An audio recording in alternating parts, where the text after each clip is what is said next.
Kā tu smejies? Skaļi, tā ka visi var dzirdēt, vai tu esi tāds kluss vērotājs?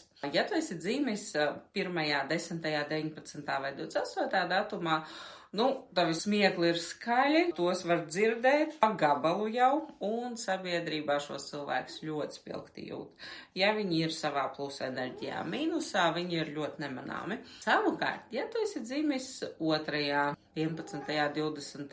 vai 29. datumā, tad atkarībā no kompānijas. Ja kompānija ir forša, tu jūties droši, emocionāli brīvi, tu smejies ļoti skaļi un sirsnīgi no sirds.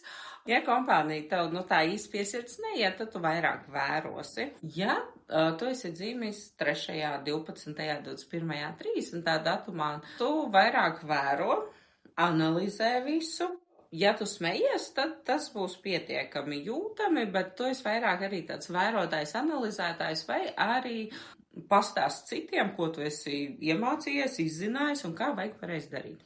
Cilvēki dzimuši 4., 13., 22., 31. datumā, viņi arī atkarībā no kompānijas, smiekli var būt skaļi, var būt klusāki, bet viņi ir tie, kas padalās ar savām radošajām idejām, ja jūt, ka viņi tiks uzklausīti un jūtas pietiekami droši.